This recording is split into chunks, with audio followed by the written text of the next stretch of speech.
आणि यानंतरची बातमी नाशिकमधून आहे। नाशिकमध्ये राज्यसेवेच्या परीक्षा केंद्रात महिलेला प्रसूती कळा सुरू झाल्या। ड्युटीवर असलेल्या पोलिसांनी तिला वेळीच रुग्णालयात दाखल केल्याने तिची प्रसूती झाली आणि आई आणि नवजात बाळाचा जीव वाचला। राज्यसेवेच्या परीक्षेसाठी पती-पत्नी मालेगावहून दाखल झाले होते। दोघांची परीक्षा केंद्र वेगवेगळी होती। युगंधरा गायकवाड या 8 महिन्याच्या गर्भवती होत्या। परीक्षा सुरू असताना त्यांना प्रसूती कळा सुरू झाल्या आणि परीक्षा केंद्रात कर्तव्यावर असलेल्या नाशिकच्या सरकारवाडा पोलीस ठाण्यातील महिला पोलीस कर्मचारी रोशनी भामरे आणि पोलीस कर्मचारी जयंत जाधव यांनी त्यांना रुग्णालयात दाखल केलं। नाशिकच्या चौधरी हॉस्पिटलमध्ये तिची प्रसूती झाली आणि मुलीचा जन्म झाला। आई आणि बाळ सुरक्षित असल्याची माहिती डॉक्टरांनी दिली आहे। पेशंटचं सीझर झालेला आहे। पेशंट स्टेबल आहे। पेशंट बोलते। सीझरमध्ये जी भूल देतो आपण ती स्पायनल एनेस्थेसिया असते, त्याच्यामुळे पेशंट बोलू शकते।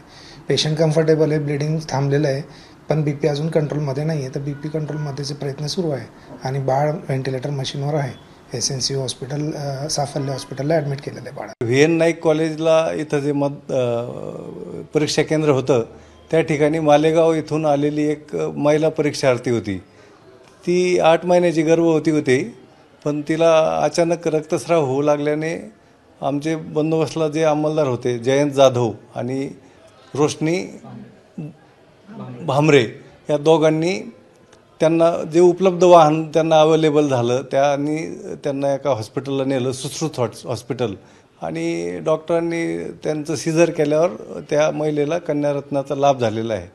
डॉक्टरांनी सावध केलं की तुम्ही 15 मिनिटांमध्ये जर यांना आणलं नसतं तर त्यांच्या जीवितास धोका होता म्हणून। ABP माझा, उघडा डोळे बघा नीट।